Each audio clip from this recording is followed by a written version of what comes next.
Hello दोस्तों, नमस्कार। हम लोग RWA की बुक से संविधान पाठ को देख रहे हैं। हम पिछले वीडियो में भी प्रश्न संख्या 50 तक देख लिए थे। इसके पहले हम पिनेकल बुक के भूगोल पाठ को ख़त्म कर लिए। पिनेकल बुक के प्लेलिस्ट बना दिए हैं, उसमें आप लोग देख लीजिए। चलिए स्टार्ट करते हैं प्रश्न संख्या 51 से बिना देरी किए। दोस्तों, अगर हम स्लो पढ़ा रहे हो तो स्पीड बढ़ा लीजिएगा, वीडियो की स्पीड बढ़ा के, लेकिन वीडियो पूरा देखिए। चलिए स्टार्ट करते हैं। भारतीय संविधान के अनुसार भारत सरकार के कितने अंग हैं? तो भारत सरकार के 3 अंग हैं। भारतीय संविधान के अनुसार भारत सरकार के 3 अंग हैं: विधायिका, कार्यपालिका और न्यायपालिका। अगले प्रश्न चलते हैं। भारत में शासन की विधायी शाखा है, यह कानून बनाने का प्रभारी है, तो यह संसद है। संसद कानून बनाती है। इसके विस्तार को देख लेते हैं। भारतीय संविधान के अनुसार संसद शासन की एक विधायी शाखा है। सभी कानूनों का निर्माण विधायिका के द्वारा ही किया होता है। भारतीय संविधान के निम्नलिखित में से किस अनुच्छेद में उल्लेख है कि राज्य राष्ट्रों के बीच न्यायपूर्ण और सम्मानजनक संबंध बनाए रखेगा? तो इसके बीच ऑप्शन देखते हैं। यह अनुच्छेद 51 में है। अनुच्छेद 51 में है। अनुच्छेद 47 में पोषण स्तर, जीवन स्तर, लोक स्वास्थ्य में सुधार करना राज्य का कर्तव्य है। अनुच्छेद 48 का में पर्यावरण संरक्षण एवं वन्य जीवों की सुरक्षा। अनुच्छेद 50 में कार्यपालिका का न्यायपालिका से पृथक्करण। अनुच्छेद 51 में अंतर्राष्ट्रीय शांति एवं सुरक्षा की अभिवृद्धि। प्रश्न संख्या 54 है। भारत में विधान परिषद वाले राज्य के विधान परिषद के सदस्यों की कुल संख्या उस राज्य की विधानसभा के सदस्यों की कुल संख्या के कितने से अधिक नहीं होनी चाहिए? तो 1/3 से अधिक नहीं होनी चाहिए, 1/3 से अधिक नहीं होनी चाहिए। संविधान के अनुच्छेद 171 के अनुसार किसी राज्य के विधान परिषद में सदस्यों की कुल संख्या विधानसभा के सदस्यों की कुल संख्या के 1/3 से अधिक नहीं होगी, तथा विधान परिषद के सदस्यों की कुल संख्या किसी भी स्थिति में 40 से कम नहीं होनी चाहिए। 40 से कम नहीं होनी चाहिए। 55वां है। भारतीय संविधान के अनुच्छेद 14 से 18 में निम्नलिखित में से किस अधिकार से संबंधित प्रावधानों का उल्लेख है? तो इसमें समानता का अधिकार दिया गया है। 14 से 18 समानता का अधिकार। अनुच्छेद 56 है।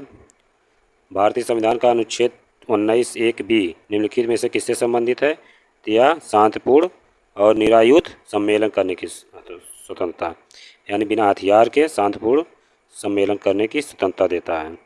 अगले प्रश्न चलते हैं। किस अनुच्छेद के अंतर्गत भारत के सर्वोच्च न्यायालय में रिट दायर की जा सकती है? ये अनुच्छेद 32 के तहत, अनुच्छेद 226 के तहत हाई कोर्ट में। चलिए अगले प्रश्न चलते हैं, इसके विस्तार देख लेते हैं। सर्वोच्च न्यायालय के अनुच्छेद 32 के तहत तथा उच्च न्यायालय के अनुच्छेद 226 के तहत मौलिक अधिकारों की रक्षा के लिए रिट जारी करने की अधिकारिता दी गई है।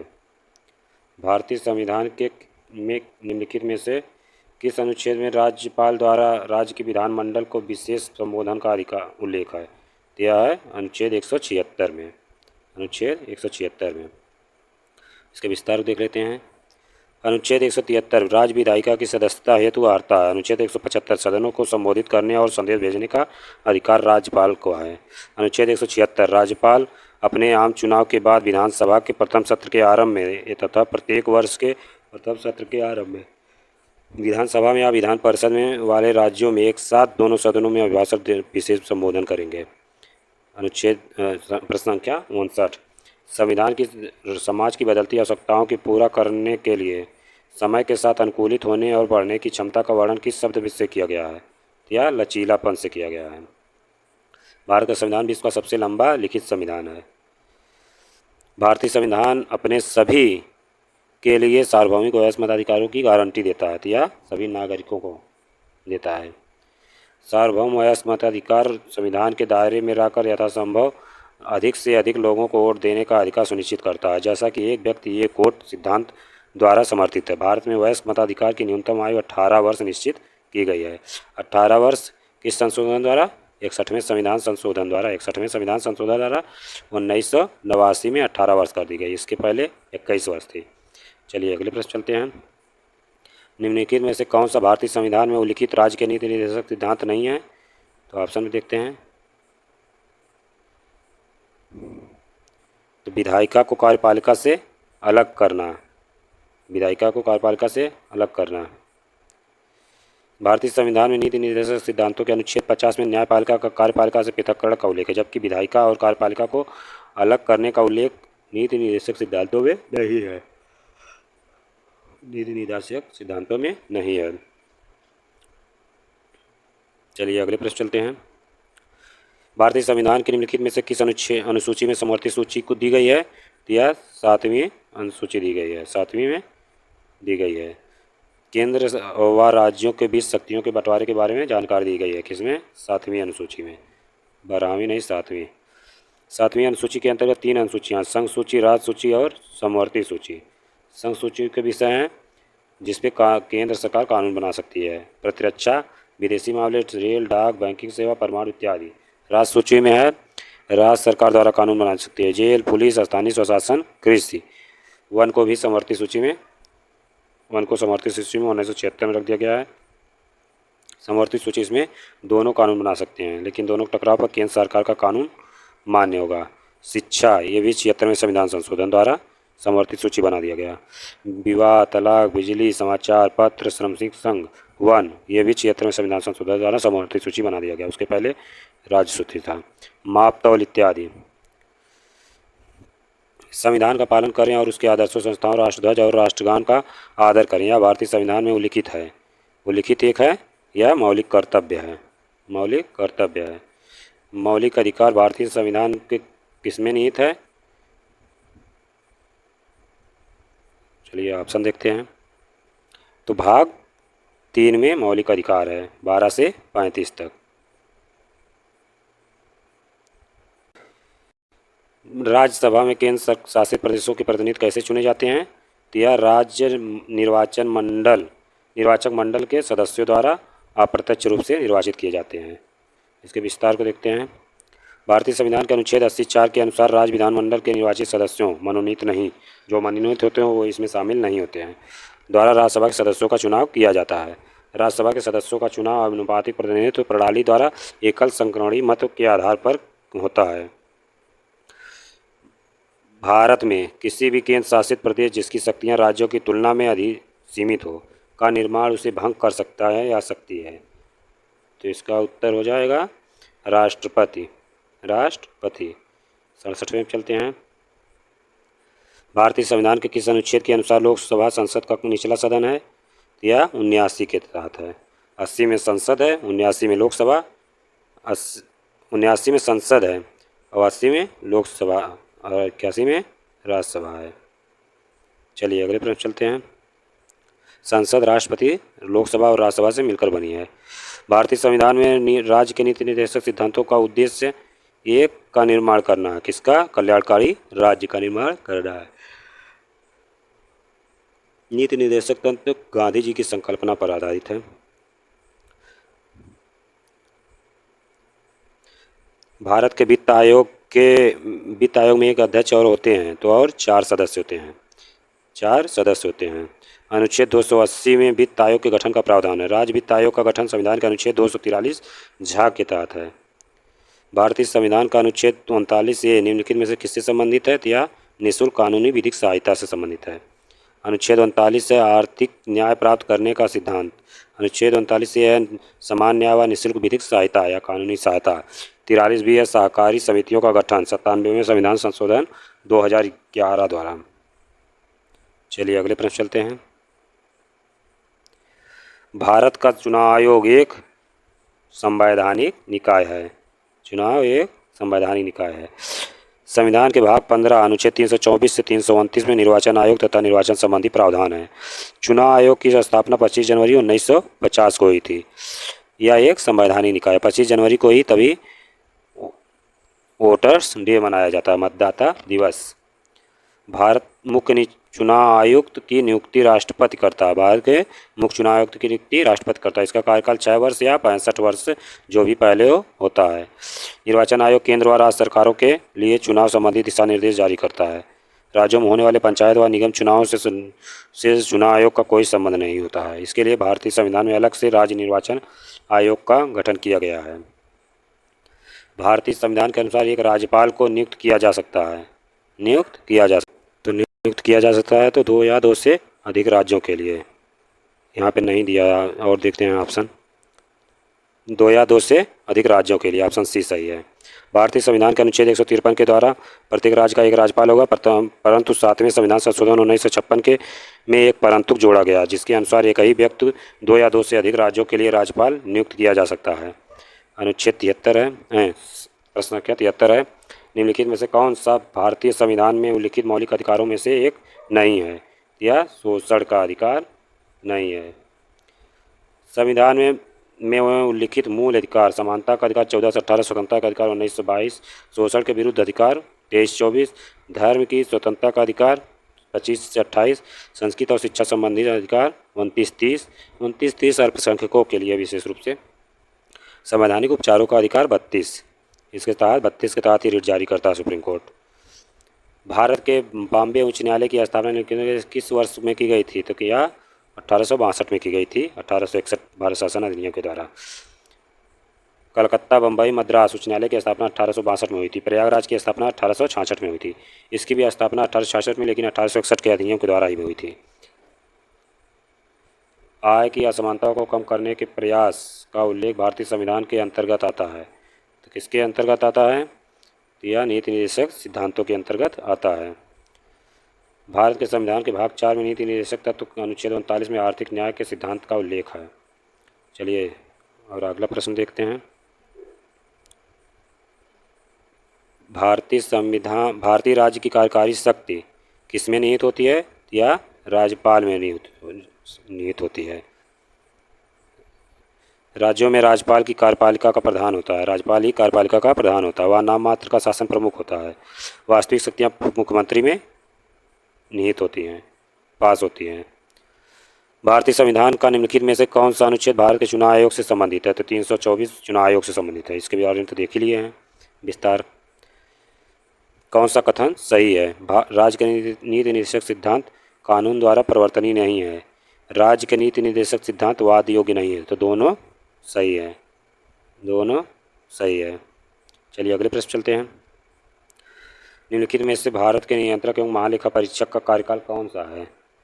तो 6 वर्ष है, 6 वर्ष या 65 वर्ष। इसकी नियुक्ति अनुच्छेद 148 में दी गई है। भारत के नियंत्रक एवं महालेखा परीक्षक की नियुक्ति राष्ट्रपति करता है। इनका कार्यकाल 6 वर्ष या 65 वर्ष जो भी पहले हो होता है। नियंत्रक एवं महालेखा परीक्षक सार्वजनिक धन का संरक्षक होता है। भारतीय संविधान के अनुच्छेद 32 के अनुसार संवैधानिक उपचारों का अधिकार के प्रवर्तन के लिए है। तो यह मौलिक अधिकारों के संवैधानिक उपचारों के अधिकार को डॉक्टर भीमराव अम्बेडकर ने संविधान की आत्मा का मूल अधिकारों की रक्षा के लिए सर्वोच्च न्यायालय अनुच्छेद 32 के तहत 5 प्रकार की रिट जारी करता है। भारतीय संविधान के किस अनुच्छेद में लोकसभा के अध्यक्ष के पद की नियुक्ति का उल्लेख किया गया है? तो यह अनुच्छेद 93 के तहत है। चलिए इसके विस्तार देख लेते हैं। लोकसभा के अध्यक्ष लोकसभा के सदस्य में से एक होता है। लोकसभा के पहले अध्यक्ष जीवी मावलंकर थे। कोई विधेयक धन विधेयक अनुच्छेद 110 है या नहीं, इसका निर्धारण लोकसभा अध्यक्ष द्वारा किया जाता है। धन विधेयक के बारे में लोकसभा अध्यक्ष निर्णय लेता है कि यह धन विधेयक है कि नहीं। दोनों सदनों की संयुक्त बैठक अनुच्छेद 108 के तहत लोकसभा का अध्यक्ष अध्यक्षता करता है। अगले प्रश्न चलते हैं। सर्वोच्च न्यायालय के पास उन मामलों में विशेष सलाहकार क्षेत्राधिकार है जिन्हें संविधान के अनुच्छेद के तहत भारत के राष्ट्रपति द्वारा विशेष रूप से संदर्भित किया जा सकता है। तो अनुच्छेद 143 के तहत, अनुच्छेद 143 के तहत। अनुच्छेद 124 उच्चतम न्यायालय का गठन है। 214 उच्च न्यायालय का गठन है। 83 है। भारतीय संविधान के अनुच्छेद 51A के अनुसार एक नागरिक के कितने मौलिक कर्तव्य हैं? 11 मौलिक कर्तव्य हैं। 11 मौलिक कर्तव्य। 11वां कब जोड़ा गया? 86वें संविधान संशोधन 2002 द्वारा। भारतीय संविधान के निम्नलिखित में से किस भाग का संबंध राजभाषा से है? तो भाग 17 का संबंध राजभाषा से है। भाग 17 के अनुच्छेद 343 से 351 राजभाषा का उल्लेख है। 343 संघ की राजभाषा हिंदी और लिपि देवनागरी होगी। 348 सर्वोच्च न्यायालय और उच्च न्यायालय की भाषा, न्यायालयों की भाषा के बारे में। 350 का में प्राथमिक स्तर पर मातृभाषा में शिक्षण के लिए सुविधाएं। 351 में हिंदी भाषा के विकास के लिए निर्देश। 85वां क्वेश्चन है। भारत में विधिक सेवा प्राधिकरण अधिनियम कानून सहायता आंदोलन को वैधानिक दर्जा प्रदान करता है और यह केंद्रीय, राज्य और जिला स्तरों पर विधिक सेवा प्राधिकरण की स्थापना का भी प्रावधान करता है। तो डी 1987 में भारतीय संविधान के अनुसार शोषण के विरुद्ध अधिकार सभी प्रकार के और मानव तस्करी पर रोक लगाता है। सभी प्रकार के जबरन श्रम पर शोषण के विरुद्ध अधिकार अनुच्छेद 23 के तहत मानव दुर्व्यापार और बलात् श्रम का निषेध है। अनुच्छेद 24 के तहत 14 वर्ष से कम आयु वाले बच्चों को कारखानों या अन्य किसी जोखिम भरे काम पर नियुक्त नहीं किया जा सकता। अगले प्रश्न चलते हैं। भारतीय संविधान का अनुच्छेद 12 का प्रावधान है या राज्य की परिभाषा है। अनुच्छेद 12 में राज्य की परिभाषा के बारे में दिया गया है। भारतीय संविधान की कौन सी विशेषता इस विचार को दर्शाती है कि शक्ति विकेंद्रीकरण को रोकने के लिए सरकार की शक्तियों को कार्यपालिका, विधायिका, न्यायपालिका शाखाओं में विभाजित किया गया है। यह है शक्तियों का पृथक्करण। शक्तियों का पृथक्करण। विधायिका का कार्य कानून का निर्माण करना। भारत में विधायिका 2 सदनों लोकसभा और राज्यसभा से मिलकर बनती है। कार्यपालिका का कार्य विधायिका द्वारा निर्मित कानूनों के अनुसार शासन चलाना है। भारत में राष्ट्रपति, प्रधानमंत्री, मंत्रिमंडल कार्यपालिका के अंग हैं। न्यायपालिका शासन का तीसरा अंग है, जिसका कार्य विधायिका द्वारा निर्मित कानूनों के विवादों का समाधान करना है। राज्यसभा की अधिकतम सदस्य संख्या कितनी होती है तथा राष्ट्रपति द्वारा कितने सदस्यों को मनोनीत किया जा सकता है? या 250 से अधिक नहीं हो सकती। 250 से अधिक नहीं हो सकती। 250 से अधिक नहीं हो सकती। और राष्ट्रपति द्वारा 12 सदस्यों को मनोनीत किया जाता है। चलिए अगले प्रश्न चलते हैं। विश्व का सबसे लंबा लिखित संविधान किस देश का है? तो यह भारत का सबसे लंबा लिखित संविधान है। सबसे पुराना संविधान यूएसए यानी संयुक्त राज्य अमेरिका का है। लिखित संविधान की अवधारणा फ्रांस के द्वारा दी गई। भारतीय राजनीतिक व्यवस्था में संविधान सर्वोपरि है। कानून का शासन किसी भी की नींव है, जिसका अर्थ है कि कोई भी व्यक्ति कानून से ऊपर नहीं है। तो लोकतंत्र की नींव है। शासन किसी भी लोकतंत्र की नींव है। कानून का शासन लोकतंत्र की नींव है। लोकतंत्र वर्तमान युग में लगभग सभी देशों में सत्ता की वैधानिकता का स्रोत जनता खुद होती है। जनता तय करती है कि शासन कौन चलाएगा। ऐसी व्यवस्था ही लोकतंत्र कहलाती है। 26 नवंबर 1949 को डॉक्टर राजेंद्र प्रसाद ने सभा के अध्यक्ष के रूप में दस्तावेज पर हस्ताक्षर किए। यहाँ किस दस्तावेज के बारे में बात की जा रही थी? या भारतीय संविधान के बारे में बात की जा रही है। 26 नवंबर 1949 को संविधान सभा द्वारा भारतीय संविधान को अंगीकृत किया गया। 26 नवंबर को संविधान दिवस के रूप में मनाया जाता है। 26 जनवरी 1950 को भारतीय संविधान लागू हो गया। भारत में सरकार की एक संसदीय स्वरूप है। भारत में सरकार का एक संसदीय स्वरूप है जो के संविधान से अहित एक विशेषता है। अहित एक विशेषता थी या ब्रिटेन के संविधान से। ब्रिटेन के संविधान संसदीय व्यवस्था, एकल नागरिकता, विधिका शासन, मंत्रिमंडल प्रणाली।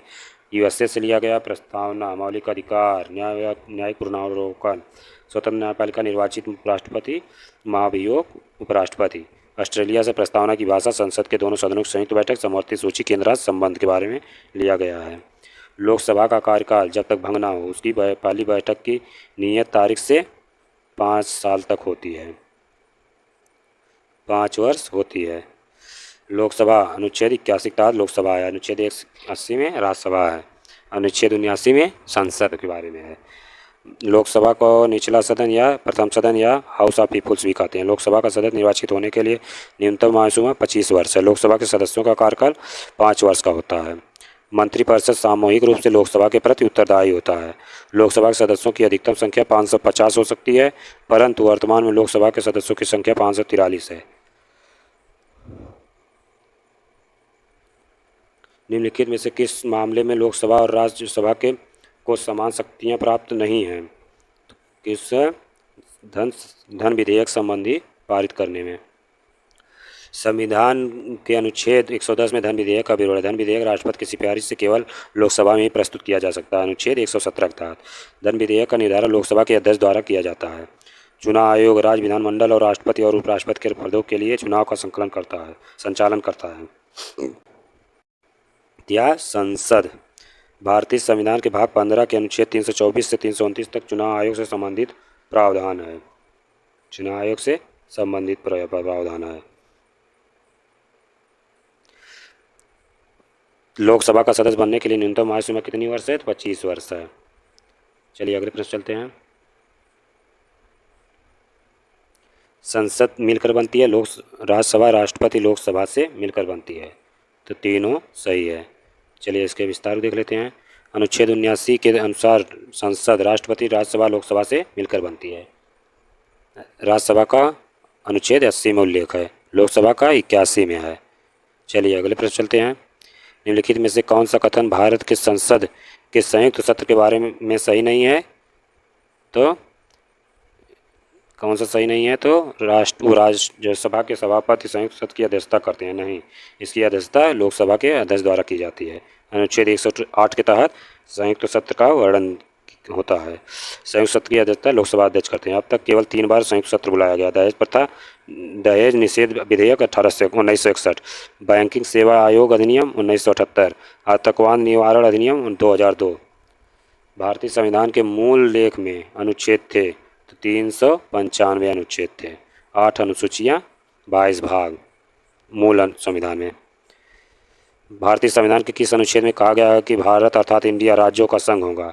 या अनुच्छेद 1 में कहा गया है। चलिए इसके विस्तार देख लेते हैं। भारतीय संविधान के भाग 1 अनुच्छेद 1 से 4 में राज्य और उसके राज्य क्षेत्र के बारे में वर्णन है। अनुच्छेद 1 में राज्यों का नाम और राज्य क्षेत्र, भारत अर्थात इंडिया राज्यों का संघ होगा। अनुच्छेद 2 में है नए राज्यों का प्रवेश एवं स्थापना। चलिए अगले प्रश्न चलते हैं। भारतीय संविधान में समानता के अधिकार संबंधी किस अनुच्छेद में है? तो यह अनुच्छेद 5 में है। समानता के अधिकार संबंधी 5 में। समानता से संबंधित 14 से 18 में है ये, लेकिन नागरिकता के समानता संबंधित अनुच्छेद 5 में है। नागरिकता के बारे में अनुच्छेद 5 में दिया गया है और समानता 14 से 18 में है। भारतीय संविधान का कौन सा अनुच्छेद उपाधियों का अंत से संबंधित है? तो अनुच्छेद 18 है। अनुच्छेद 18 है। अनुच्छेद 16 है अवसर की समानता। अनुच्छेद 17 है अस्पृश्यता का अंत। अनुच्छेद 18 उपाधियों का। अनुच्छेद 19 है अभिव्यक्ति की आज़ादी। इस बुक में यही फ़ायदा है दोस्तों कि ये बुक अच्छे से डिस्क्राइब, जो ऑप्शन में दिया गया उसको अच्छे से डिस्क्राइब किया है। दोस्तों वीडियो को लाइक सब्सक्राइब कर दीजिएगा और शेयर कर दीजिएगा दोस्तों। चलिए अगले प्रश्न पर चलते हैं। संविधान के किस अनुच्छेद के तहत एक नागरिक को कोई भी उपजीविका या व्यापार करने की स्वतंत्रता देता है? यह अनुच्छेद 1G में है। 1G में है। अनुच्छेद 1G 19(1)G। भारतीय संविधान का कौन सा अनुच्छेद अभिव्यक्ति की आज़ादी का प्रदान करता है? तो यह अनुच्छेद 19 में है। अनुच्छेद 20 से 2 सिद्धि के संबंध में संरक्षण। अनुच्छेद 21 है प्राण एवं दैहिक स्वतंत्रता। अनुच्छेद 21A है 6 से 14 वर्ष के समस्त बच्चों को निःशुल्क एवं अनिवार्य शिक्षा। चलिए अगले प्रश्न चलते हैं 106 पे। भारतीय संविधान का कौन सा अनुच्छेद प्राण और दैहिक स्वतंत्रता का संरक्षण करता है? तो यह कौन सा अनुच्छेद है? यह अनुच्छेद 20 है। अनुच्छेद 20 प्राण एवं अनुच्छेद 21 प्राण एवं दैहिक स्वतंत्रता यानी जीवन जीने की स्वतंत्रता अनुच्छेद 21 में ही दिया गया है। अनुच्छेद प्रश्न संख्या 107 भारतीय संविधान के अनुच्छेद 25 से 28 से संबंधित है। यह धर्म की स्वतंत्रता का अधिकार से संबंधित है। धर्म की स्वतंत्रता का अधिकार अनुच्छेद 25 से 28 में। 25 में अंतःकरण की स्वतंत्रता और धर्म को मानने, आचरण करने और प्रचार करने की स्वतंत्रता। अनुच्छेद 26 में धार्मिक कार्यों को प्रबंध की स्वतंत्रता। अनुच्छेद 27 में है किसी भी व्यक्ति को ऐसे करों के भुगतान करने के लिए बाध्य नहीं किया जाएगा जिनके आगम धर्म विशेष की प्रगति के लिए व्यय किए जाते हैं। अनुच्छेद 28 से राजनीति से पूर्णतः पोषित किसी शिक्षा संस्थान में कोई धार्मिक शिक्षा नहीं दी जाएगी। अनुच्छेद प्रश्न संख्या 108 है भारतीय संविधान का कौन सा अनुच्छेद अल्पसंख्यक वर्ग के हितों के संरक्षण से संबंधित है? तो यह अनुच्छेद 29 है। 29 और 30 संस्कृत और शिक्षा संबंधी अधिकार दिया गया है। 29 में अल्पसंख्यक वर्गों के हितों का संरक्षण है। अनुच्छेद 30 में अल्पसंख्यक वर्गों के शिक्षण संस्थानों की स्थापना और प्रशासन के अधिकार हैं। चलिए अगले प्रश्न चलते हैं 109 पे। भारतीय संविधान के किस अनुच्छेद के तहत मौलिक कर्तव्यों को परिभाषित किया गया है? तो यह अनुच्छेद 51A के तहत मौलिक कर्तव्यों को परिभाषित किया गया है। चलिए अगले प्रश्न चलते हैं 110 पे।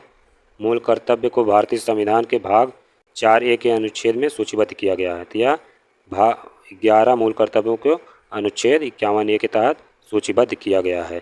11वां 86वें संविधान संशोधन 2002 द्वारा जोड़ा गया। अगले प्रश्न चलते हैं दोस्तों, इसके विस्तार देख लेते हैं पहले। सरदार स्वर्ण सिंह समिति की सिफारिशों पर 42वें संविधान संशोधन 1976 द्वारा भारतीय संविधान के 4 का अनुच्छेद 51 का में 10 मौलिक कर्तव्य थे। वर्तमान में मूल कर्तव्य 11वां, वही 11वां जो मैंने बताया 86वें संविधान संशोधन 2002 द्वारा जोड़ा गया। 6 से 14 वर्ष के बच्चों के बारे में अभिभावकों को कर्तव्य होगा कि उनको शिक्षा दें। अनुच्छेद से अन्य बातों के साथ साथ राष्ट्रपति की योग्यता और कार्यों और उनके कार्यकाल, निर्वाचन, पुनर्निर्वाचन, विधि महायोग का वर्णन करते हैं। यह है 52 और 62। अनुच्छेद 52 और 62। अनुच्छेद 52 में है राष्ट्रपति का पद। अनुच्छेद 54 में है राष्ट्रपति का निर्वाचन। अनुच्छेद 56 में राष्ट्रपति का कार्यकाल। 60 में है राष्ट्रपति का पद की शपथ। अनुच्छेद 61 में है राष्ट्रपति का महाभियोग। अनुच्छेद 112 में है भारतीय संविधान का कौन सा अनुच्छेद भारत के उपराष्ट्रपति के पद को अनिवार्य करता है? यह अनुच्छेद 63 है। अनुच्छेद 63 भारत के उपराष्ट्रपति का पद। अनुच्छेद 66 उपराष्ट्रपति का निर्वाचन। अनुच्छेद 67 उपराष्ट्रपति का कार्यकाल। अनुच्छेद 69 है उपराष्ट्रपति पद की शपथ। 113 चलते हैं। भारतीय संविधान का कौन सा अनुच्छेद राष्ट्रपति और उपराष्ट्रपति के निर्वाचन से संबंधित या सशक्त विषय से संबंधित है? यह अनुच्छेद 71 है। अनुच्छेद 71 है। भारत के राष्ट्रपति तथा उपराष्ट्रपति के चुनाव से जुड़े विवादों की जांच और निर्णय सर्वोच्च न्यायालय करेगा और सर्वोच्च न्यायालय का फैसला अंतिम माना जाएगा। चलिए अगले प्रश्न चलते हैं। 114 पे भारत के संविधान का निम्नलिखित में से कौन सा अनुच्छेद भारत के राष्ट्रपति को सजा या सजा के मामले में क्षमा करने का अधिकार है? यह है अनुच्छेद 72। अनुच्छेद 65 के तहत है राष्ट्रपति का पद रिक्त होने की स्थिति में उपराष्ट्रपति राष्ट्रपति के कार्य के रूप में कार्य करेगा। अनुच्छेद 66 में उपराष्ट्रपति का चुनाव। अनुच्छेद 78 में राष्ट्रपति को सूचना देने के संबंध में राष्ट्रपति का कर्तव्य। 115वां प्रश्न है भारत के संविधान के अनुच्छेद 103 के तहत संसद के किसी भी सदन की बैठक का गठन करने के लिए आवश्यक गणपूर्ति सदन की सदस्यों की कुल संख्या का कितना भाग होना चाहिए? तो 1/10वां भाग होना चाहिए। 1/10वां भाग होना चाहिए। अनुच्छेद 103 के तहत संसद के किसी भी सदन की बैठक का आयोजन करने का कोरम सदन के कुल सदस्यों की संख्या का 10वां हिस्सा होना चाहिए। 10वां हिस्सा होना चाहिए। हम लोग 115 तक देख लिए हैं। इसके आगे हम अगले वीडियो में देखेंगे। वीडियो लंबी हो जाएगी। दोस्तों वीडियो पूरा देखें, भले से स्पीड तेज़ कर लें, अगर स्लो हम पढ़ा रहे हैं तो स्पीड तेज़ करके पूरा वीडियो देखें। बहुत ही फ़ायदा है SSC GD के लिए और UPP के लिए बहुत ही लाभकारी होगा। NTPC में भी इससे क्वेश्चन डायरेक्ट आएंगे। जय हिंद दोस्तों।